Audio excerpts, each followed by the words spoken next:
participants can join us. Sure, that's fine. I'll switch my video off and go over my notes, and I'll be ready to start whenever you're ready.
Sorry, I lost my connection, and that's why I went off. Okay, no problem. I hope my internet will be stable, but sometimes the connection is not always reliable here. But we'll just hope Same that it problem lasts. here. The same problem is faced by so many people. Yeah.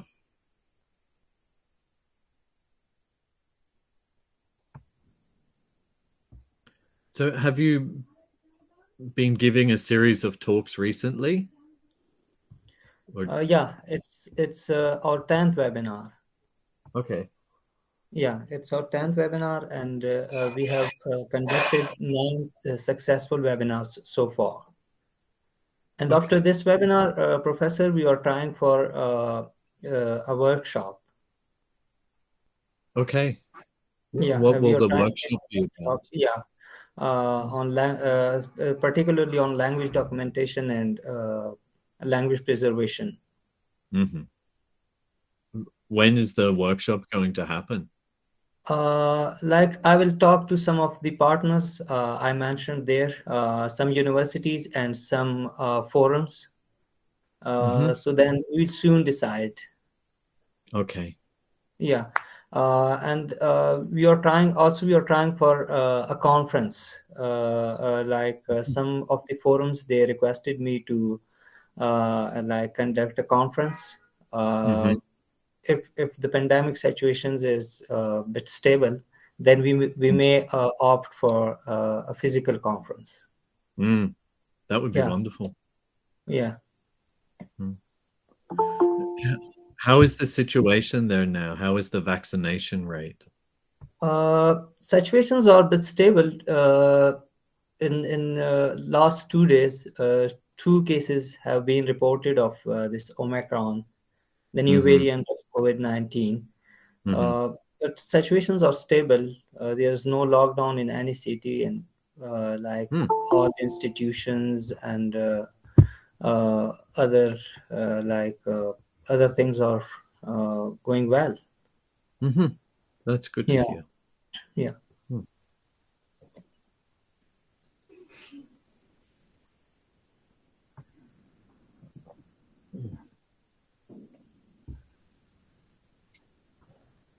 How's the situations there in Australia? Yeah, it's okay. We have a very high vaccination rate now, but it took us a long time to get here. We were very late in starting, so we had a long lockdown this year. Oh, I see. Yeah, some people of my community are based there in Australia. My 2 cousins are there. They're living in Brisbane. Okay. Brisbane is my hometown. That's where I grew up, but I'm in Melbourne now. Okay, okay, And all right. yeah, the situation in Brisbane has been better. They didn't Yeah. have they had some short lockdowns, but nothing serious. Right, right. Professor, do you know how to present? Have you ever used this Google Meet Yeah, before? well, I have. I'm more familiar with Zoom, but I think I can figure it out. There's the presentation Yeah, button down the bottom, there's and an then option present now. Yeah. yeah, yeah, and then I just do that. That's fine. Should we start? Sure, I'm happy to begin whenever you think is good. Okay. I think we should start because people are joining us, and meanwhile we'll start our this presentation. Sure. Let me start with your introduction. For today, our speaker is Gerald Roche. Gerald Roche is an anthropologist and senior research fellow at La Trobe University, Australia. His research focuses on the politics of language endangerment and revitalization, and his publications in this area have appeared in journals such as American Anthropologist, Pattern of Prejudice, and Language and Communication. He is the editor of the Routledge Handbook of Language Revitalization with Hinton and Lena, and his writing has also appeared in the Nation of Jacobin magazine. And you can also find our today's speaker, Gerald Roche, on Twitter. That is at the rate G Joseph Roche. So this was the introduction of our today's speaker. Now over to you, Professor Gerald. Okay, thank you so much for the introduction and also for the invitation. I'll just get my presentation started.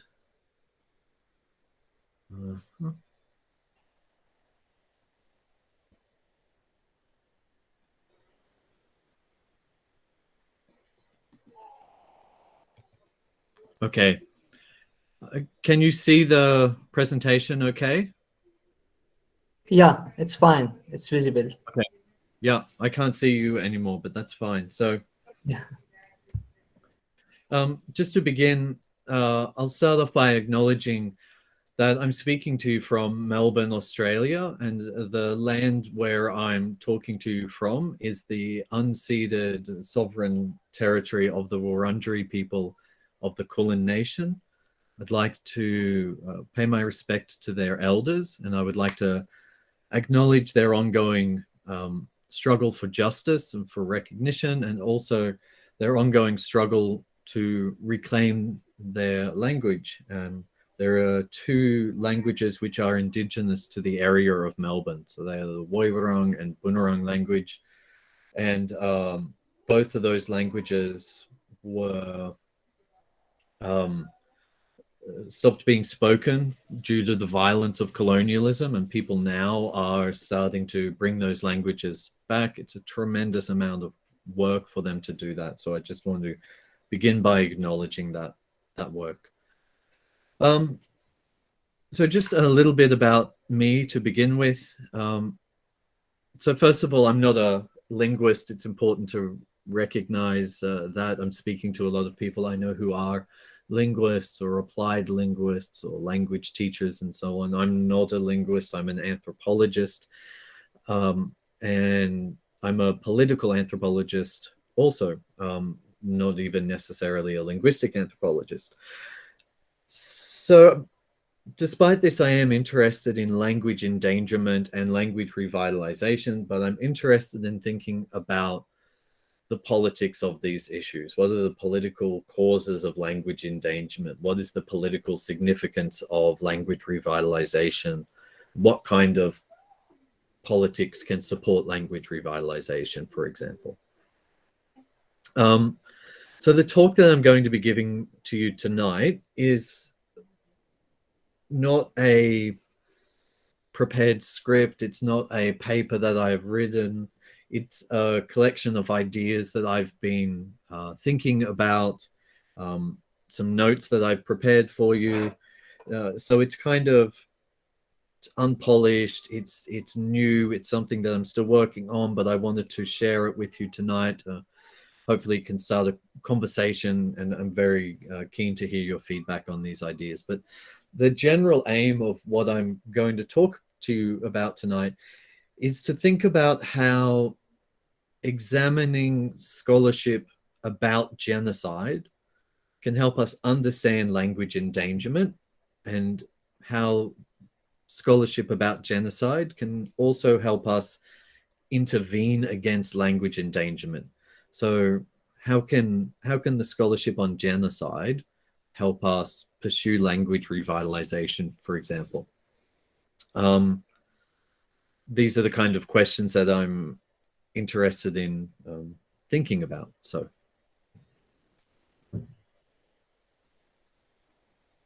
okay, it's important to begin by acknowledging that when we talk about language and genocide together, it often provokes very strong emotions in people, very strong reactions in people, not just emotions, but also strong political commitments, strong intellectual stance taking, and so on. And we can see these kind of strong reactions reflected here in this piece of writing by Tova Skudnab-Kungas. Can you still see my presentation okay? Yes, it's visible. Okay. Yeah. I just pressed something and it changed. Okay, good. Yeah. So this quote from Tova Skudnab-Kungas, writing last year in this book on cultural violence and the destruction of human communities. And she says, the word genocide evokes such reaction that often prevents rational thinking. I've experienced many people, including researchers, saying or even writing the following: that it is an exaggeration. People were or are not killed. Calling it genocide prevents a serious discussion. You are watering down the concept of genocide, and so on. And it seems that for many people, it is illegitimate to call anything except direct physical killing genocide. So perhaps some of you already have this view. Perhaps some of you think it's not legitimate to connect language and genocide. What I'm hopefully going to demonstrate tonight is that it is legitimate, it is productive, it can help us have new insights into language endangerment, and it can also give us new insights into how to do linguistic work better, even, perhaps. Now, the reason why Tova in this book is talking about this, and she's so familiar with these strong reactions, is that she's been writing about these connections for many years. But she's not the only person to talk about language and genocide together. There is a long tradition of activists talking about language, politics, and genocide together. There are also a number of scholars who have drawn links between genocide and language issues. And we'll see that these connections between language and genocide go back historically right to the beginning of the concept genocide in the mid-20th century. From the beginning, when we have the concept genocide, we have the idea that it has a connection to language somehow. And so what I'm doing tonight is an example of what Michel Foucault called anti-history. And the job of an anti-history, he said, is to bring back subjugated knowledge. So that is knowledge that has been buried or discredited, disqualified, dismissed, delegitimized, and so on. So my argument is that this connection between language and genocide is a form of subjugated knowledge that has existed for 70 years or more, and that every time people try to bring it up, every time they try to make this connection again, there is always a resistance to making that connection. There is always resistance to thinking about language loss and genocide together. And hopefully I'll give you a convincing argument to break down some of that resistance and think about language loss and genocide together in ways that, as I said, I think are productive in terms of research and action. So that's my general aim this evening. Okay, here we go.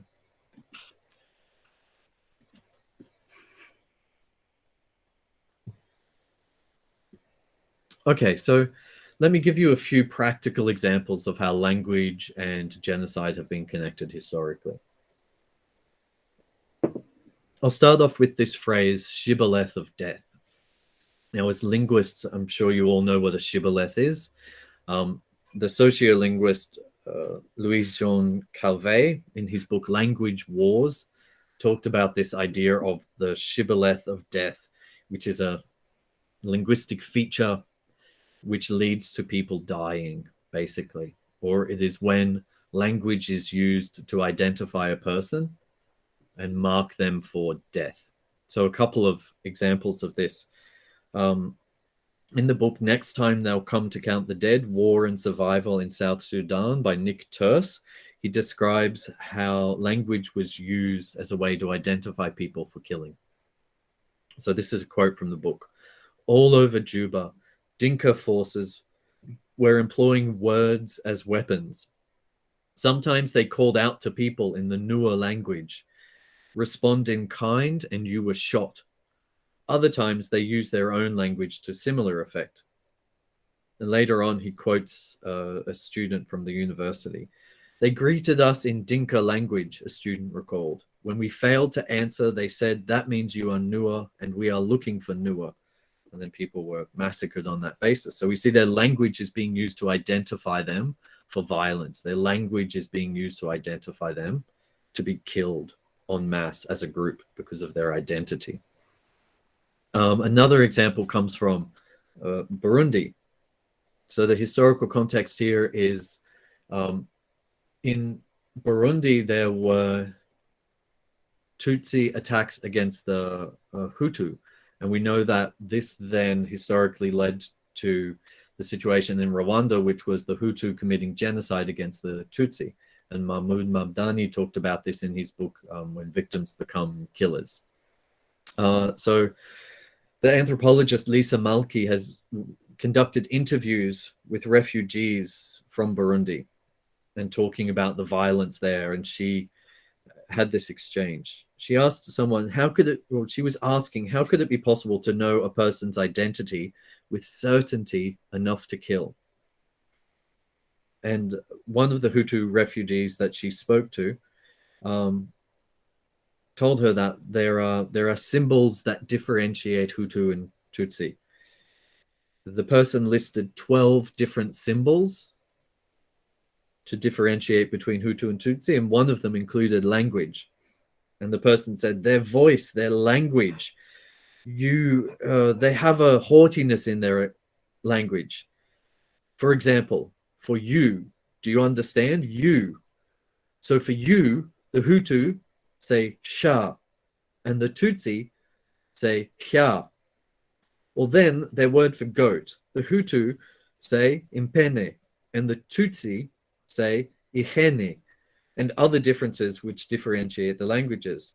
It's a language which truly grates with their pride, their arrogance. So even the Hutu and Tutsi were speaking the same language. These minor differences were enough to separate them and mark one population for death.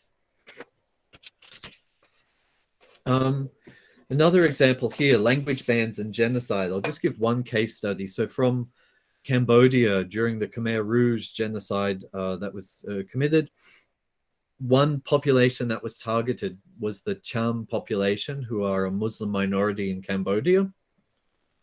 And various pressures were put on them throughout the Khmer Rouge. Their communities were broken up and spread out. Families were broken up and dispersed into different communities. Their religious practices were banned. They were forced to eat in canteens with other villagers and denied access to halal food. Eventually, their language was banned. They were banned from using the language in public and also from using the language in private. And then the next step in the genocide was the physical killing of Cham people, until eventually over 1/3 of the entire Cham population of Cambodia was killed during the Cambodian genocide. And this is discussed by Ben Kiernan in an article called Orphans of Genocide in Critical Asian Studies. And just one more example, linking language and genocide. So in the Cham case, we saw the ban on language preceding genocide. In shibboleths of deaths, we see language being used to identify people for killing. In the last example, we have in a book called The Ogoni Tragedy, Genocide in Nigeria by the activist Ken Saro-Wiwa. He was writing about the genocide against the Ogoni people in southeast Nigeria.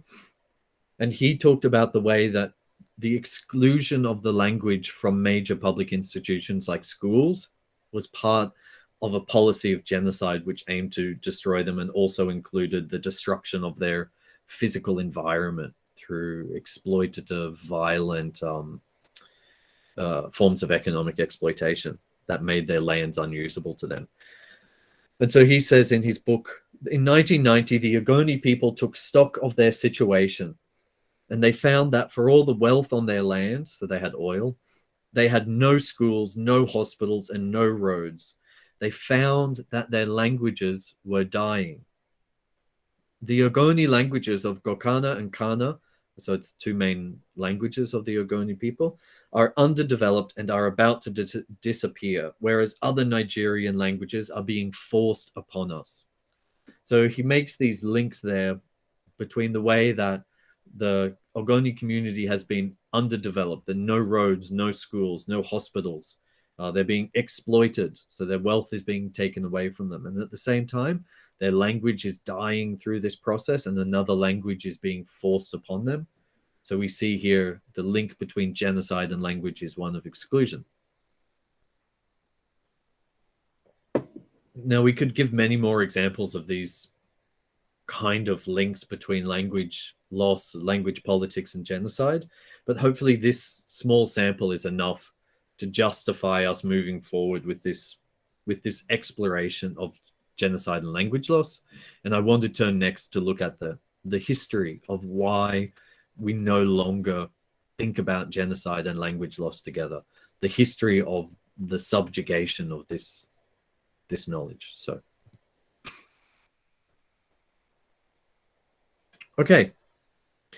So genocide is one of the rare words and rare analytical terms, one of the rare concepts, theoretical concepts that we have, where we can trace it definitively to a single individual, a single point in time, and a single work.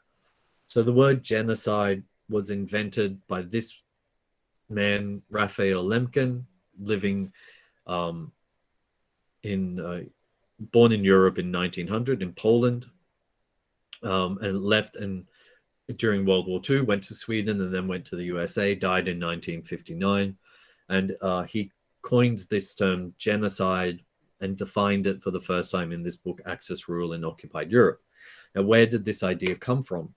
We can see that he started to develop this idea much earlier on in his life. He started out at university training to be a linguist, which is important.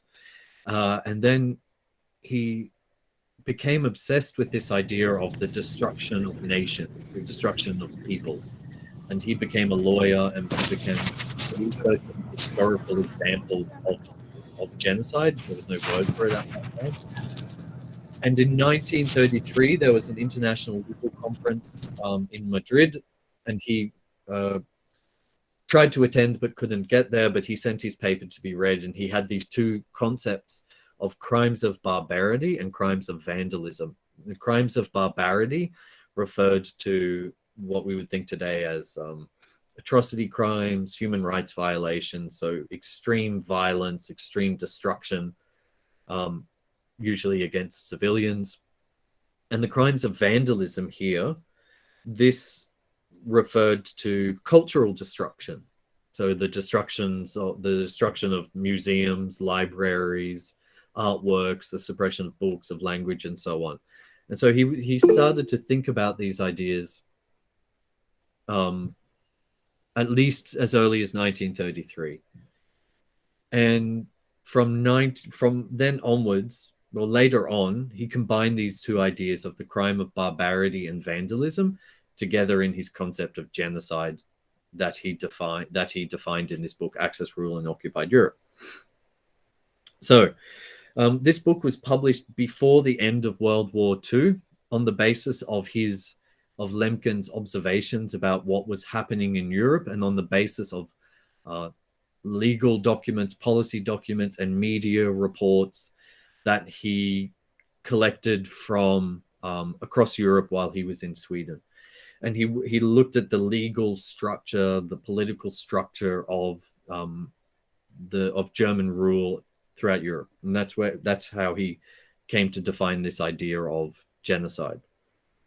So he defined genocide in chapter 9 of this book, and this is what he defined it as. By genocide, we mean the destruction of a nation or of an ethnic group. It does not necessarily mean the immediate destruction of a nation, except when accomplished by mass killing of all the members of a nation.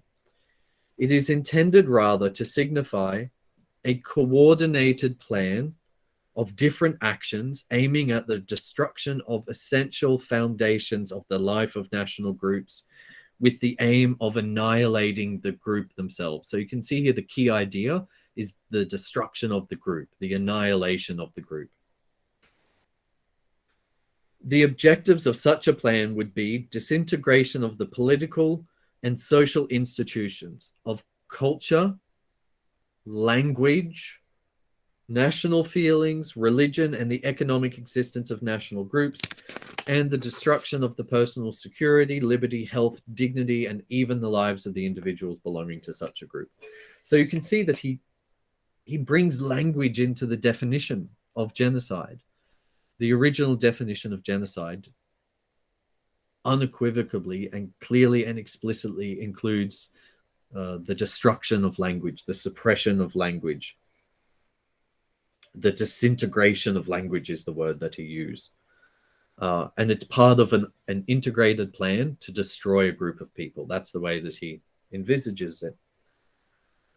So in this book, he discusses various techniques of genocide, various ways that genocide was being achieved.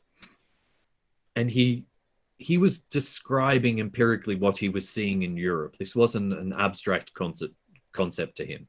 He was describing ongoing genocide that was happening around him, and he was trying to understand how it was happening. So he said the various techniques of genocide included political techniques, social, cultural, economic, biological, physical, religious, and moral techniques. And language was discussed in detail explicitly under the idea of cultural techniques of genocide. So, for example, he says, he starts the section on cultural genocide, or cultural techniques of genocide, by saying, the local population is forbidden to use its own language in schools and in printing. And then in other sections, he also talks about the renaming of places in the dominant language as a component of genocide under political techniques of genocide. And he talks about changing of the language used in the legal system as part of the social techniques of genocide.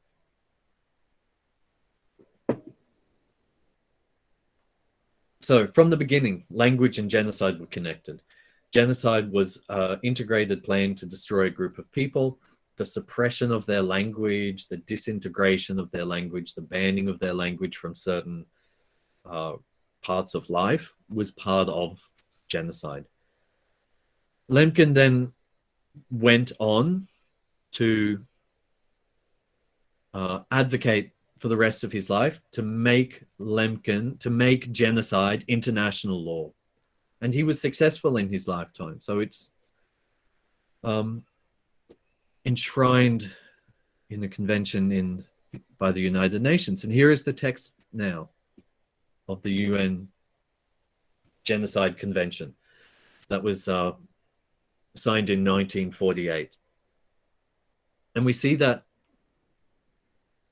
it still retains the idea of the intent to destroy a group, right? But here it includes a national, ethnical, racial, or religious group. But so the emphasis is still on destruction. But how does that destruction happen?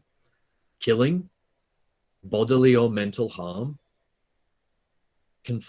inflicting conditions of life calculated to bring about physical destruction, so like starvation and so on, preventing births, and forcibly transferring children.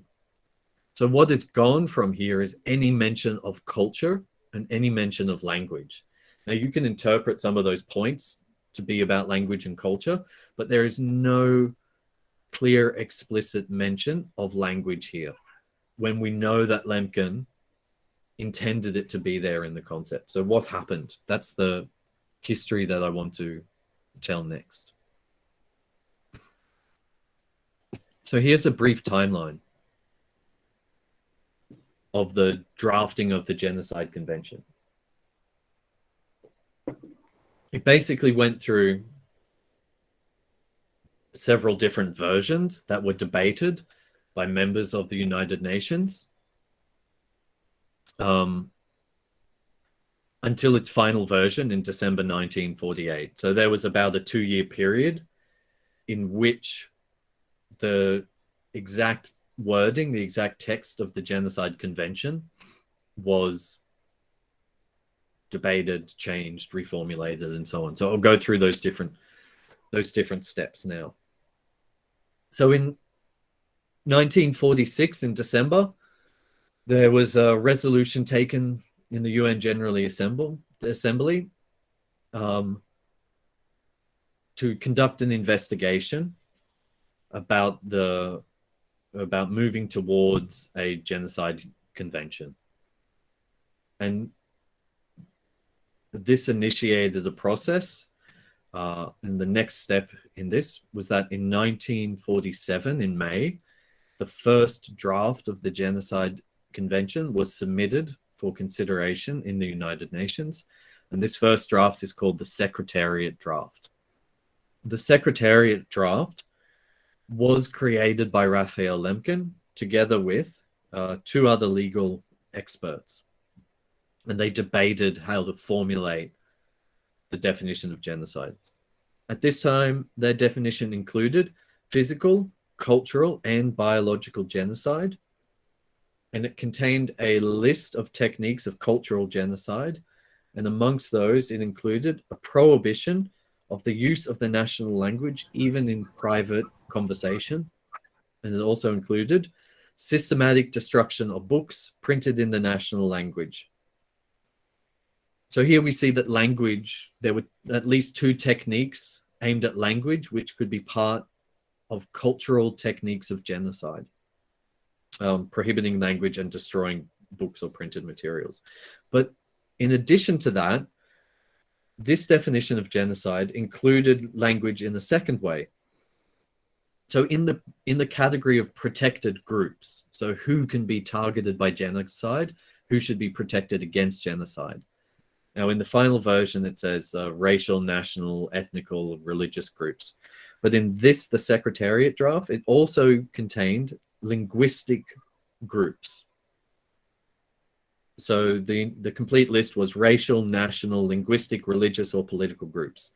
So what that means is that destroying a language or suppressing a language could be a method of a technique of genocide, but targeting the speakers of a specific language for destruction was also genocide in itself. Now, we know that during the process of creating the Secretariat draft, there was conflict between Lemkin and the other 2 legal experts, particularly around this idea of cultural genocide. The 2 other drafters protested against its inclusion. But Lemkin, during this process, defended its inclusion, and he described it as the most important part of the convention.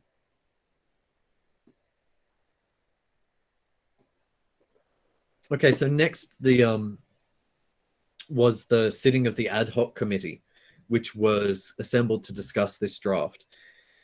And this included representatives from China, France, Lebanon, Poland, the Soviet Union, the United States, and Venezuela. So a select committee of people. The draft that they created through their process of consultation retained a focus of language in both the target groups, the protected groups, and in the methods or techniques of genocide. And it redefined cultural genocide as any deliberate act committed with the intent to destroy the language, religion, or culture of a national, racial, or religious group. So anything that destroyed a language, anything that resulted in a language not being spoken anymore, was by definition genocide, cultural genocide. And they included techniques such as prohibiting the use of language of the group in daily intercourse or schools, or the printing and circulation of publications in the language of the group. So banning the language in private, banning it in schools, destroying publications. Now, during this process of discussions in the ad hoc committee, the US in particular argued against the inclusion of cultural genocide. They argued against it strongly, but the others voted them down. So the next draft included it.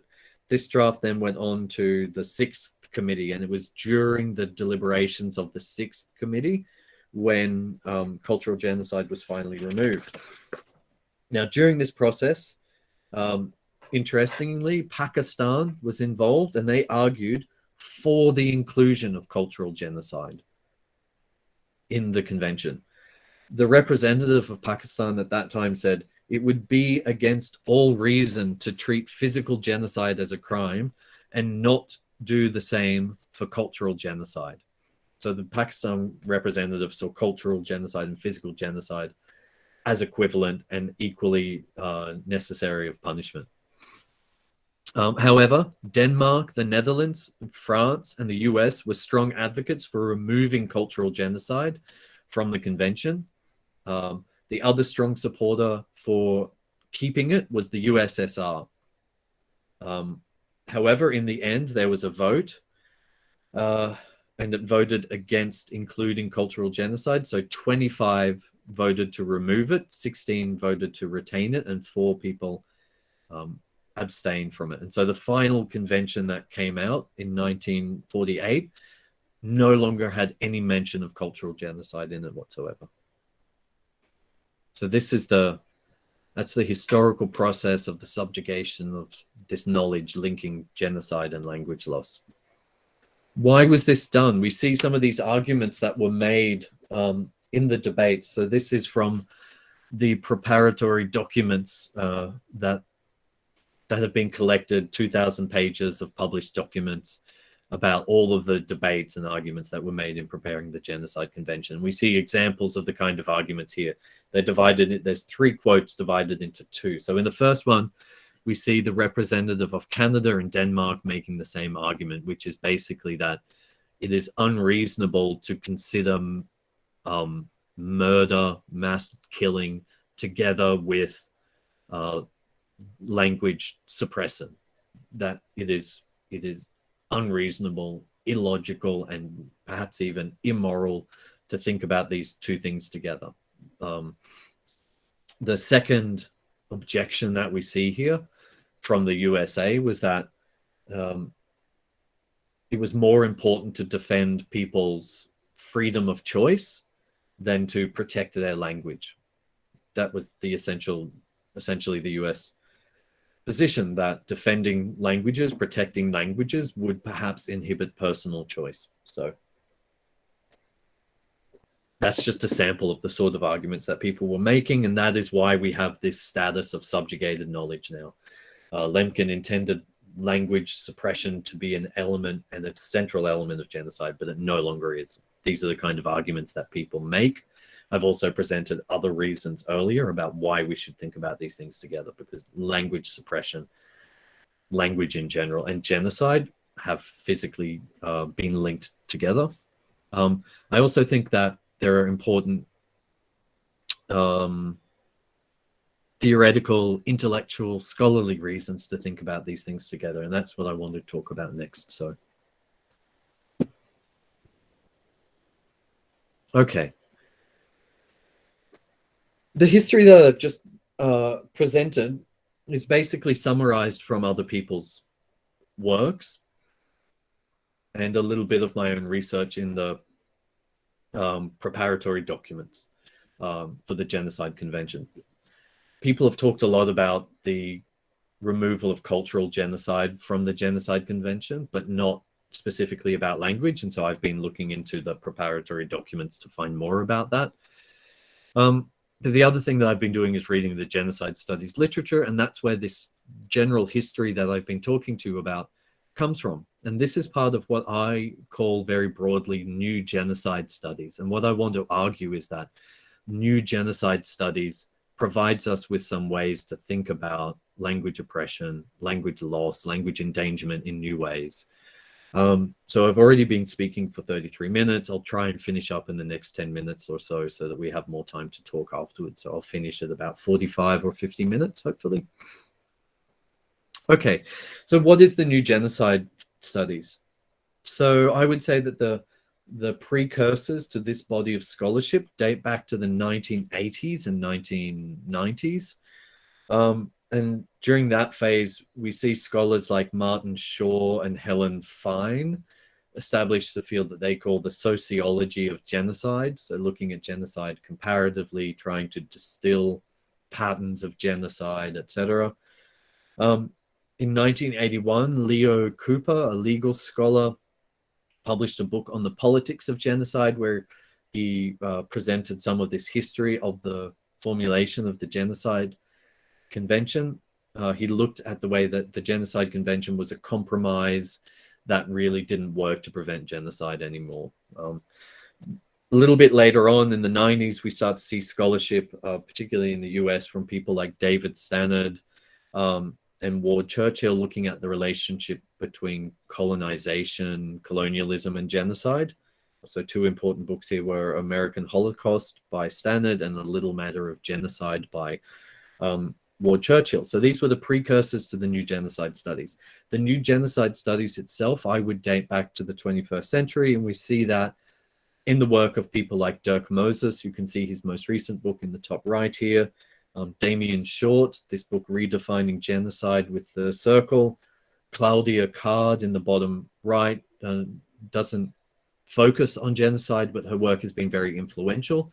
Her application of the concept of social death to genocide has been very influential. She's a philosopher. Moses is a historian. Short is a human rights scholar, political theorist. Alexander Laban Hinton, you can see the snake, is an anthropologist working on genocide, what he calls critical genocide studies. And the last one is Benjamin Mikes on the left there, The Politics of Annihilation. He's a political theorist.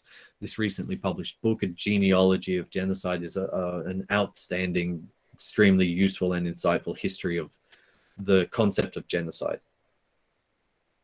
So what are the features of these new genocide studies? There's a few things that unite them. So I would say that one is this focus on the history of the Genocide Convention. What was the concept originally and how did it change over time?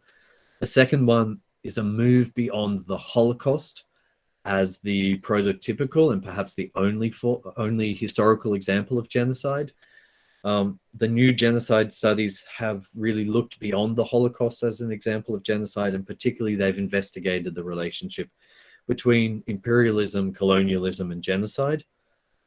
They tend to look at genocide as a complex, dynamic, contingent process that cannot be captured by static legal definitions like the convention. And one aspect of the new genocide studies approach that I want to focus on is this idea of a post-liberal approach to genocide. So what's that? What is a post-liberal approach to genocide? Okay, so this idea of a post-liberal approach to genocide comes from the work of Dirk Moses, and particularly this article, which was published in the journal Patterns of Prejudice. Really fantastic article if you're able to read it. And he's basically telling the history of genocide studies up to that point in 2002. And he's saying that there are two schools of thought, a liberal and a post-liberal approach. His idea is to sort of transcend the debate between those two schools. I want to use his idea of the post-liberal approach as something that we can use within the study of language endangerment. So he advocates for transcending and going beyond it, but I'm suggesting that it might be useful. So what is a post-liberal approach? So basically a post-liberal approach attempts to downplay the emphasis on choice and responsibility of individuals in the creation of genocide. So this idea that genocide is the responsibility of particular, specific, evil individuals with a malicious intent to destroy, that we saw dominating the studies of the Holocaust. And instead, a post-liberal approach aims to focus more on structures and processes that were impersonal, that people could participate in without intending to, that the destruction of the nation, of the group, comes about as a result of political structures and political relations, and it can happen sometimes without overt, explicit, stated, planned intent. So this is the difference between liberal and post-liberal approaches. He also says that it's post-liberal in the sense that by looking at the relationship between colonialism and genocide, post-liberal approaches are also a critique of liberalism, right? So liberalism was one of the guiding ideologies of colonialism. And so these post-liberal approaches, they try to move beyond liberalism in that sense, not just as an explanatory device, but also as a moral framework.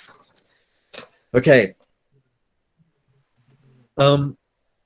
So the question is then, if genocide is not really driven by particular evil individuals with a malicious plan, right? They're important, but they're not the main thing. What does drive genocide? Well, post-liberal scholars have argued for a variety of things. So they've said that the formation of the nation state, for example, is the driver of genocidal processes. They've said that modernity in itself is a driver of genocidal processes, or colonialism and imperialism. People have argued that capitalism in itself is inherently genocidal, or perhaps racism as an ideology or a political technique is in itself inherently genocidal. But the idea is to look at political structures and processes that bring about genocide rather than plans and intentions and individuals. Okay, so coming up towards the end now, what are the implications of this approach? Here we go. For us, okay, so when we think about language, endangered languages, I think what we need to do is figure out ways to reconnect genocide and language loss.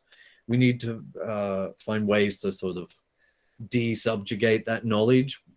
Lemkin wanted these two things to be together. He wanted language loss to be discussed and thought about alongside genocide. How do we do that again?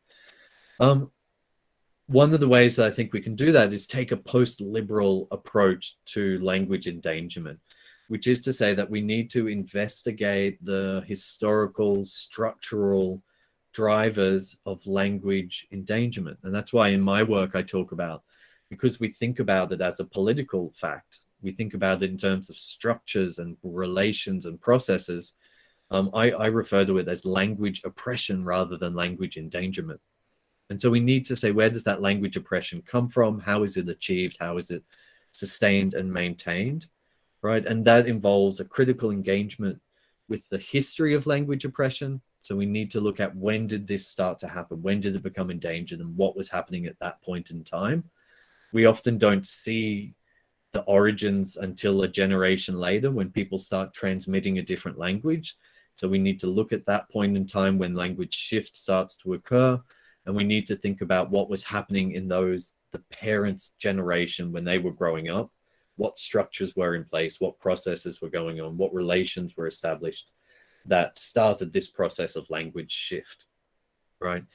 So we look at those historical processes, we trace the political forms, point of origin, the relations, and we ask ourselves what structures and relationships enabled this oppression to continue in the present. Those are the fundamental questions that we need to look at. It's a historical question and it is a political question to understand why language oppression occurs. But this also has important practical implications for how we work for endangered languages. So the first thing that I would say, and I want to be clear about this, is that I'm highly supportive of efforts to document and to revitalize and to support endangered languages. I've written about this, I've engaged in this, I've supported communities to do this kind of work. I think it's important, but there's a but. I think we have to realize that so long as the political relations and structures and processes remain in place that cause language endangerment, all of those efforts, all of our work, all of our applied work as linguists or anthropologists or anything else, all of that work will have limited impact. We will continue to struggle. The communities will continue to struggle. The way that I think of it, in terms of an analogy, is that it's like continuing to pour water into a bucket that is full of holes, right? You can work hard, you can struggle for a language, you can do fantastic projects, but if the fundamental political relations and structures that are leading to that language's oppression remain unchanged, all of that work will not be as effective as it should be and could be. So the point is that we have to solve that political problem so that our work as applied theorists in language documentation and language revitalization can have the maximum impact. It also means that I think that when we think about those activities of language revitalization and language documentation and so on, they're not just technical exercises, they're also political exercises. They're acts of resistance. And the work of linguistic anthropologist Jenny Davis on this topic is excellent. If I recommend that you look at it. The second thing about action that I think we can take away from this is that the emotional, the moral, the effective way that we approach endangered languages also shifts in this approach. So normally the dominant, the hegemonic approach to endangered language is to celebrate the languages, right? So we see this, for example, in the United Nations Year of Endangered Languages in 2019, and in the Decade of Endangered Languages, which starts next year. And the main focus is to celebrate endangered languages, and this is important to do. But what I want to suggest is that celebration is insufficient. It's not enough. The educational sociologist Henry Giroux talks about this as what he calls conformist resistance, right? So conformist resistance is a type of resistance that involves a vision of social justice about what should be, but it lacks a critique of social oppression. It lacks a vision of what needs to be opposed and changed. And so conformist resistance leads to this constant cycle of action where you're always trying to change the situation and work towards social justice, but it doesn't go anywhere because you're not changing oppressive social structures. And what we need to do is change those social structures. And he calls that transformative resistance that combines a vision of social justice and a critique of social oppression. And so one of my favorite pieces of writing about endangered languages is a chapter in the Oxford Handbook of Endangered Languages by Alice Taff and her colleagues. And their final recommendation is be outraged at language oppression and its effects and speak out. And I think that that's crucial. Right? We have to speak out against language oppression. We can't just celebrate endangered languages and hope that they improve by themselves. We need to speak out, be outraged by language oppression. And this links to the third one.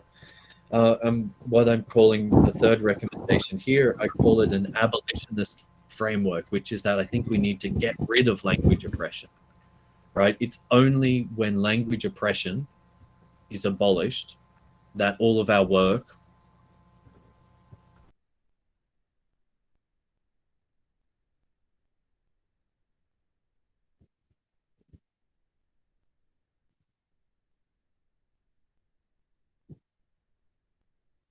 Please unmute yourself. Professor, please unmute yourself. Sorry. Okay. I'm not sure. What was the last thing you heard?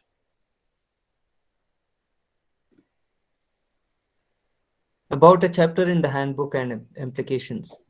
Yeah, okay. So she was saying be outraged by language oppression. So that was then the third one is what I called an abolitionist perspective on language oppression, which is that language oppression is something that I think we need to abolish. We need to get rid of it. It's only when we get rid of language oppression, when we remove that oppression, that languages will not be endangered. It's only when we get rid of language oppression that revitalization will really be fully successful. It's only when we get rid of language oppression that language documentation will be truly useful to communities. Now, some people, when I talk about this, think that an abolitionist perspective on language oppression is unreasonable, but we already take this approach to other issues. And we take this approach in the United Nations. The United Nations is a highly conservative organization. It doesn't take radical approaches to things. But when the United Nations talks about racial discrimination, they talk about the elimination of all forms of racial discrimination. And when they talk about violence against women, they talk about the elimination of all violence against women. So the United Nations, again, is a conservative institution, but it has abolitionist goals in certain circumstances. And the question is, why don't we have a goal in the United Nations to abolish, to eliminate language oppression? Why instead do we have a program that focuses only on the celebration of languages? And I think the reason is, in part, that historical subjugation of the knowledge of the link between language and genocide, right? The constant effort to make language oppression unimportant, irrelevant, dismissed, a matter of personal rights, not group rights, etc. This constant downplaying, this constant suppression of language rights has led to the situation where we can only celebrate languages, which is politically insufficient, when what we need is to eliminate language oppression instead. And that's the approach that I think that as practitioners, we should be striving for and aiming for. So I will leave it there. I'll just put my contact information. So if people have questions, I'm very happy to discuss with you now. And if you want to find me on social media or send me an email, I'm also happy to take your other questions in the future. Thank you so much for listening. Thank you. Thank you, Professor, for such enlightening talk. Indeed, you provide sufficient background knowledge as well as new domains for the researchers, for future researchers who can work on these domains regarding endangered languages or language endangerment and genocide. If someone has question, you can unmute yourself and ask question, please. Dr. Roche. One of my questions was that you talked about the abolitionist method. What are some practical steps for doing it? Yeah, thank you. I think I'll suggest 3 practical steps that you can do. And they're mostly like discursive interventions. They're things that you can say, right? But the things that you can say also become things that you can politically organize around. So ultimately, it's a question of political organization towards abolishing and eliminating language oppression. But so the first thing that I would say is that we can use these labels of language oppression rather than language endangerment, right? And we can talk about, like in my work, I think that the term language endangerment, endangered languages, is very problematic because it draws attention away from these political issues that we need to consider if we want to solve this problem. So I avoid saying endangered languages in all of my writing and public speaking wherever I can, and I try to make myself use this word language oppression, which can be difficult because I started thinking about these issues as language endangerment, right? So when you learn that knowledge, so in some ways it's about relearning and teaching yourself to use these new labels. So that's one thing. The second thing is Alice Taft's thing, which is be outraged, right?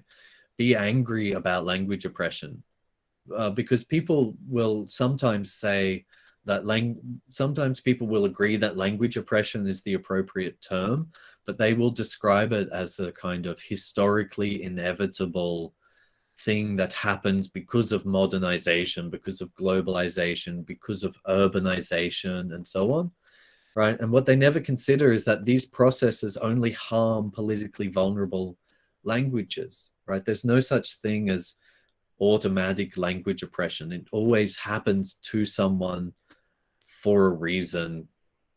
It's always political.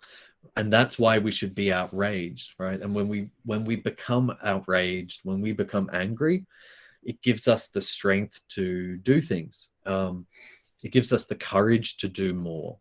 And these things are important, right? So the way that we relate emotionally to these issues is important, I think.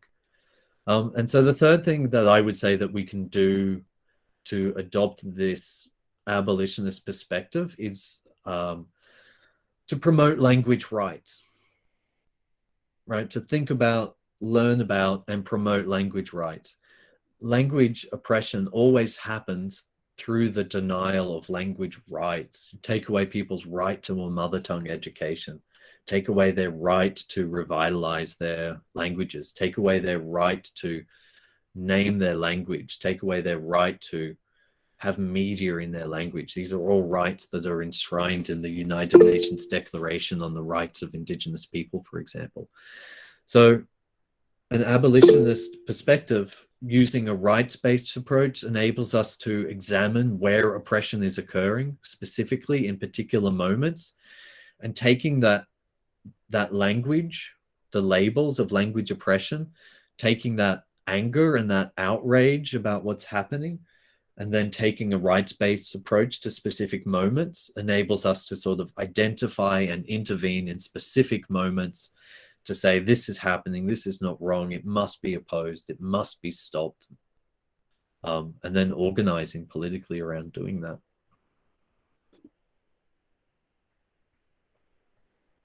So mostly systemic change, yes. So it has to be systemic change, but that systemic change has to be driven by politically motivated and organized people, because if the states, so my perspective is that every state everywhere is oppressing languages. There's no country anywhere that doesn't oppress languages, right? It is in all states' interest to oppress some of their languages, right? So they will all just keep doing it. We can't rely on any government anywhere to do it. We also can't rely on organizations like the United Nations because they serve the interest of the state. So that means it has to be political organizing from below, from the community. Yep. Was that someone raised their hands before? Yeah. There was a participant who raised hand.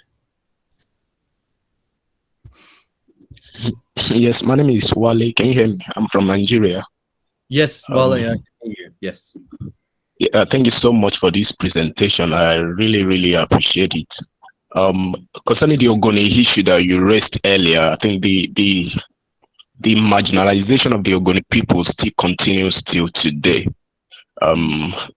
This is the land where Nigeria gets much of its wealth, because that is where you get oil in Nigeria. That is where the crude oil is found.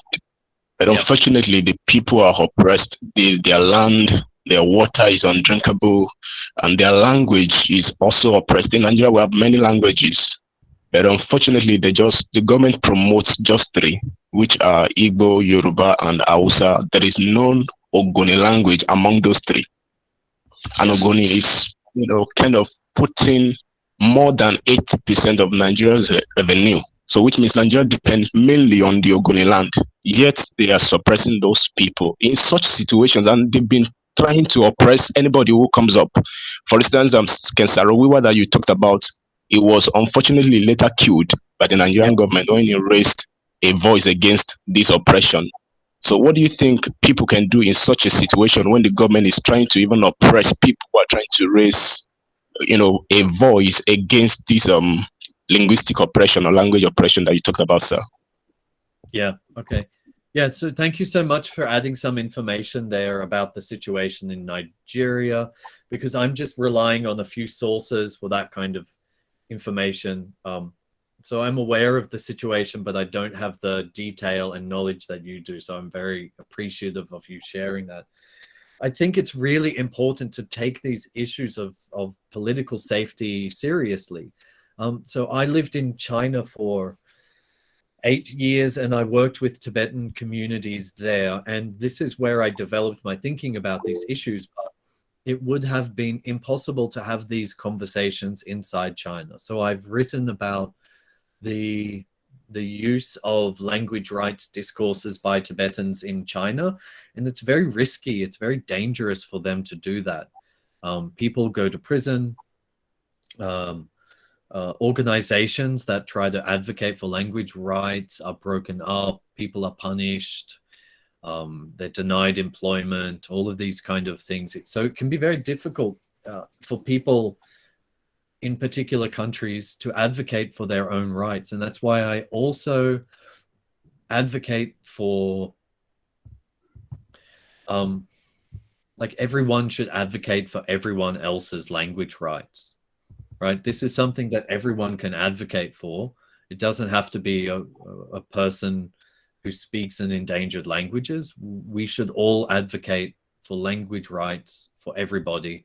And we should do that particularly for people who cannot do that for themselves, because it's politically dangerous for them. In much of the world, it isn't possible to be politically outspoken about these things.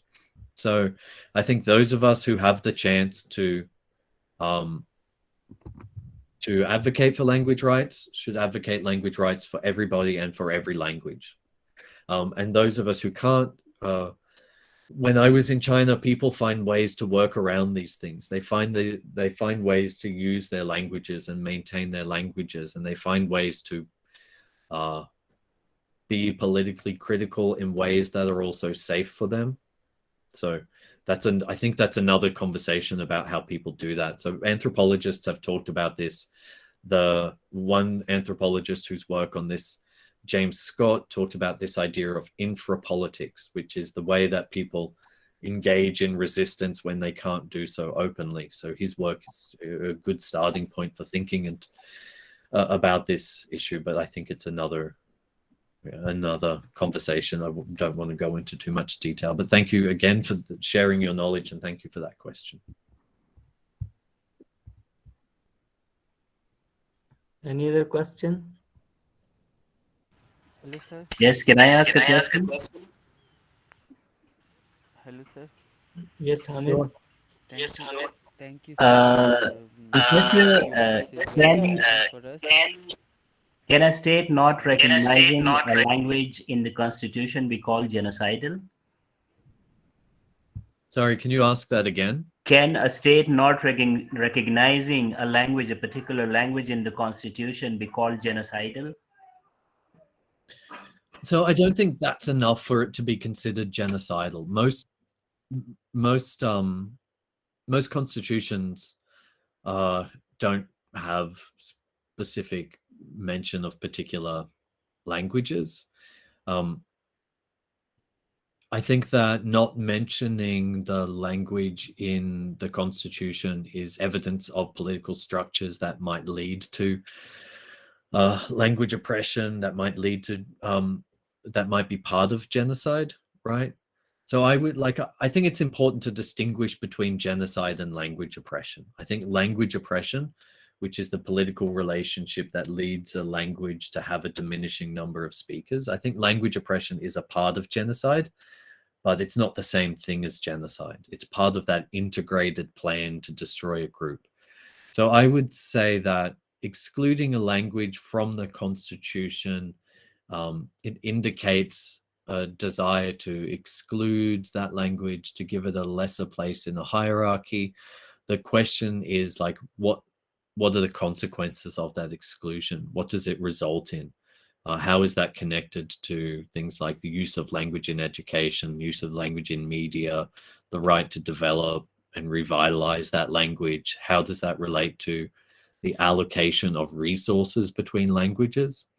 All right. So maybe the Constitution is the source of a basic and fundamental inequality between languages, but by itself, I don't think it means anything. It's indicative of bigger relationships that we have to investigate.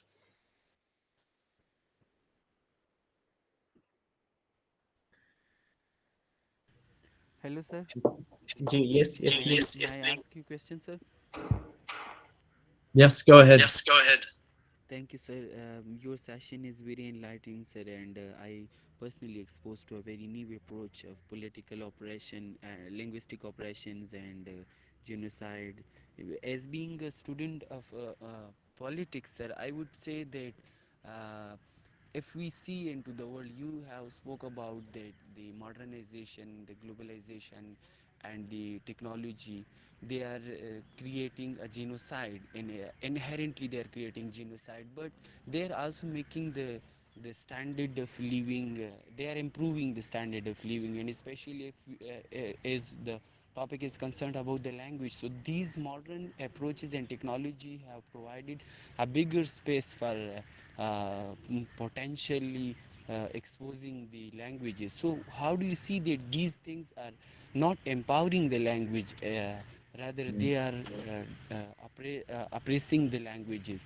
And second question is that, sir, that if we see into the globalization, so and the globalization diffusion of languages is constantly occurring, so how do you see that whether this diffusion of languages is not a good idea for humanity, for human civilization to unite at least at linguistically across the world? How do you see, sir, the both questions? Thank you. Yeah, thank you so much for those questions. Let me do my best to answer them for you. So the first question is about, so these processes, modernization, globalization, state building, and so on, they bring benefit to some people. So how can they be genocidal at the same time? So I would give like an empirical answer and a theoretical answer to that. So empirically, I would say, if you look at any of those processes, they always benefit some people and punish some people, right? So in every country, some people will be getting rich while other people were getting poor. Some people will be getting educated and some people will be excluded from school. And often those divisions follow linguistic divisions, not perfectly, but often there is a connection between those two. So it's absolutely correct to say that modernization processes, for example, economic development, that they improve the condition of human life, but they don't improve the condition of human life evenly for everyone. And the second one is the theoretical consideration. In terms of theoretically how to think about this, the writing that I find most useful is Michel Foucault's writing about the idea of biopolitics and his work on state racism. This is particularly in his lectures from 1975 to 1976, which were later published under the title Society Must Be Defended, and subsequent years where he lectured about this. But he talks about this idea of the biopolitical state, which is the modern state, and its aim is to help the population to flourish, right? To increase their standard of living, to make their lives healthier, longer, them to make people stronger and more productive, because that contributes to the state. Improving their living conditions also makes it easier to control, because people's needs are satisfied. So it's this positive loop where people's life improves, and then the strength of the state grows at the same time. And Foucault argued, particularly in the March 14th lecture, I think it is, of Society Must Be Defended, that the crucial mechanism that enables the biopolitical state to rule in this way, and that enables it to function, is what he calls state racism, which is basically the way in which killing and death enter into the state. So when the state makes life improve for the population, there's always a portion of the population which has to be excluded from that process, and they have to be abandoned to die, right? So they're not always directly killed, but they're excluded from basic services. They're excluded from education, health, etc., because in some way they're seen as a threat to the health of the general population, and their existence is a threat to the health of the population and to the health of the state, right? And so some people have to die in order for everyone else to live and flourish. So I can only give a very brief summary there, but I would really encourage, if you're interested in this idea of the relationship between flourishing and death, look at Michel Foucault's work in Society Must Be Defended and the subsequent applications of it across a variety of disciplines. The other one is about the diffusion of language, and isn't this a positive thing? And yes, it absolutely is.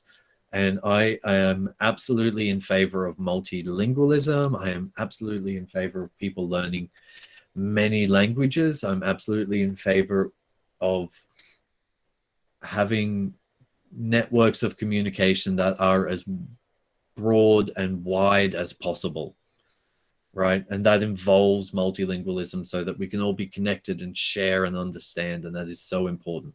The question is, how do we do that in a way that is non-oppressive? And it is absolutely possible to do that. But typically, multilingualism is promoted by the state in a way that is oppressive for minority and indigenous populations. So the question is not so much, should we promote multilingualism? Should we promote wider communication? Absolutely, we should. 100% we should. The question is, how do we do that in a way that also protects smaller indigenous minoritized languages, right? And I think we do that by ensuring that their rights are respected, and that every effort to promote multilingualism, every effort to promote wider communication includes protections for those languages. So I hope that answers your questions.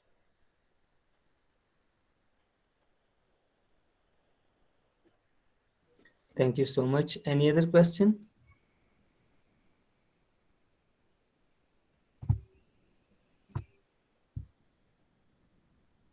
Any other question?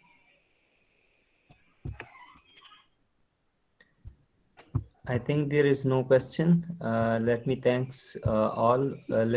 all of you. Thank you, Professor Gerald Roche, for such a wonderful talk and for making it possible and for accepting our request. And I'm also thankful to all the participants who joined us for today's webinar. And I'm also thankful to all the partners, that is the Englishers, Gift University, Forum for Language Initiative of Pakistan, and Khadr University, Azerbaijan, and our other partners, University of Baltistan. So we'll have a series, as you know, we have a series of webinars, so stay tuned for our upcoming webinars. We'll join you, and thank you for such a wonderful webinar. Again, I will say, Professor Gerald Roche, we will be in contact with you. Stay blessed, and thank you, everyone. Take care. Bye-bye. Thank you, everyone. Bye. Bye. Bye.